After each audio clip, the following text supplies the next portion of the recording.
This goes out to all the current and former NFL football players across America. You know what?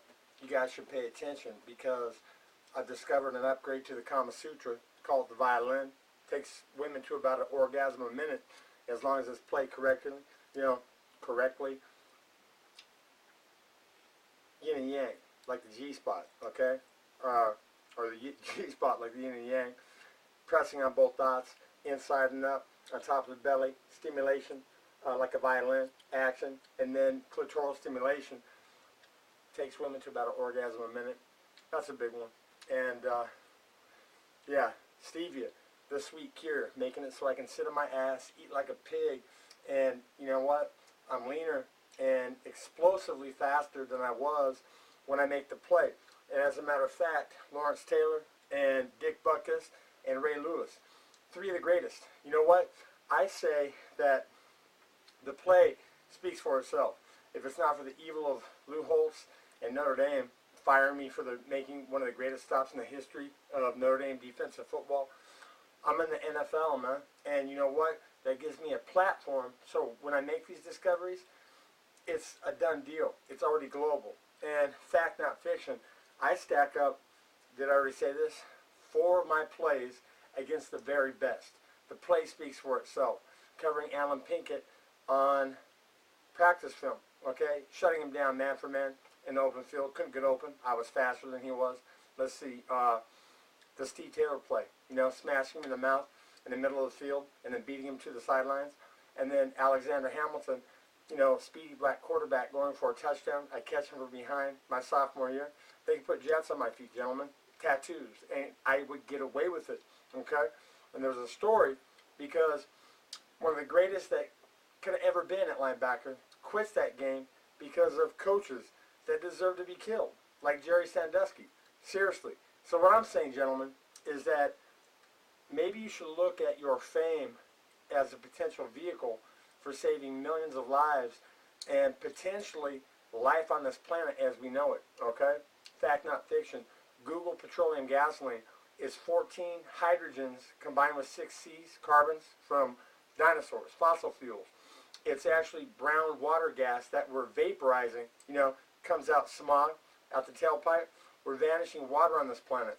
And stevia turns water into a natural gas. I can prove it, okay? I stake my life on it, as a matter of fact.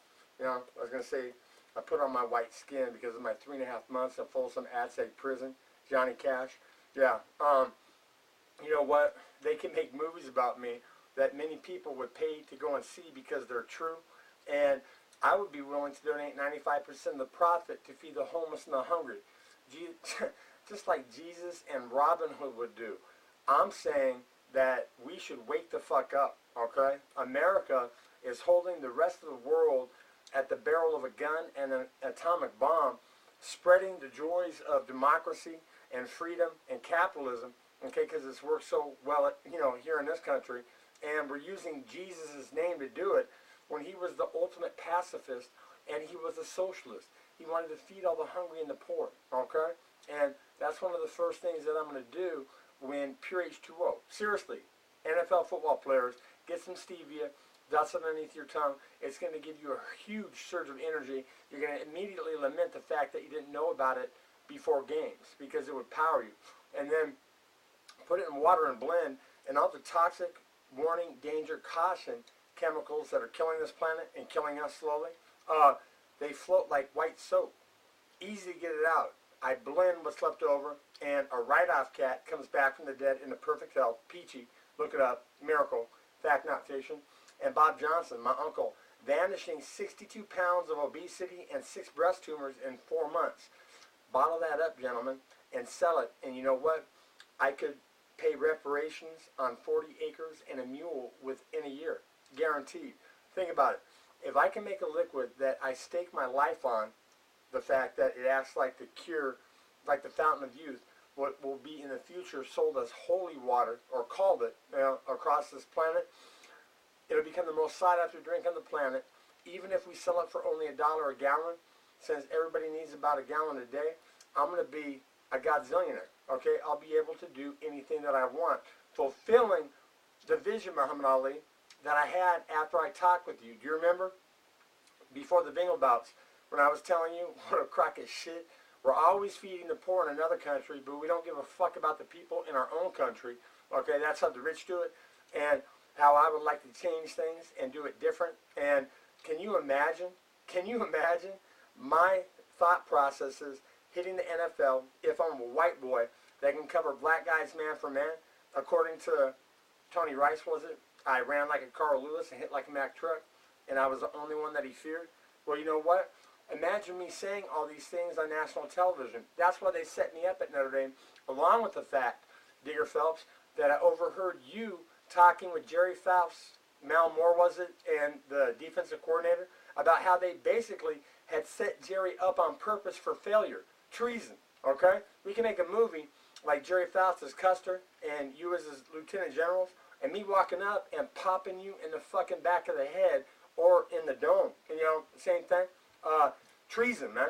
And I'm saying that all that combined led to me getting set up. So, you know, I would go on my journey like Cain, walking the earth, meeting people that I used to disdain.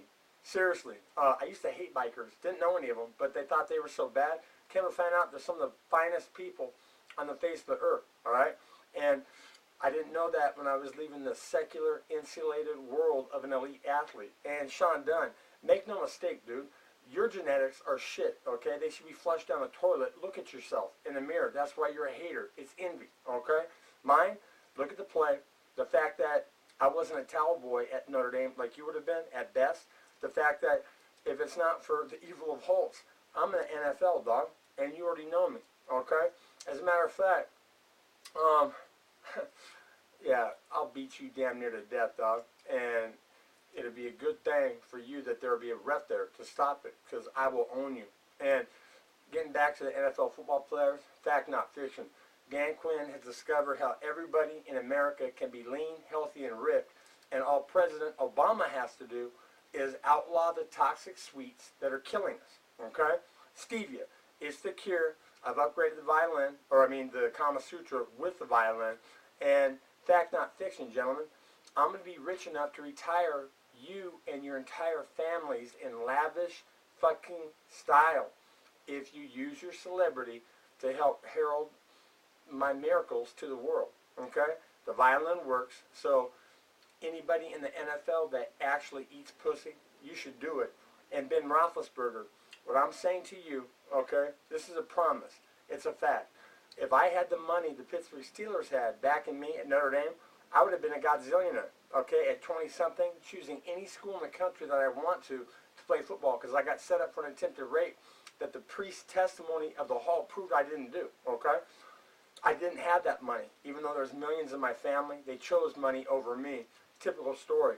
And what I'm saying is if Ben Roethlisberger eats some pussy and validates the violin, because it does work, and maybe even possibly validate stevia, okay, as, if nothing more, a superior, stimulant to cocaine, okay, I'll take you out of the metaphorical crosshairs, and I won't pay profit from a liquid that acts like the fountain of youth to find out if you actually did it, and then to attack you like I would if you were a quarterback and I was an outside linebacker on the football field.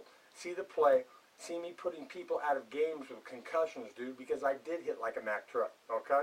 And know this, that if you help me pay this forward, you know, the chance of us becoming friends of this video, perhaps then maybe great, because you actually didn't do it and they were setting you up, who knows. But that, I didn't have the luxury of having Pittsburgh Steelers millions behind me. And you know what? Fact not fiction, man. Like I said, see the play. I could have chosen football. I could have walked on to the Los Angeles Raiders, okay? I think that those 4 plays prove that I would have made the team, okay? And I chose boxing.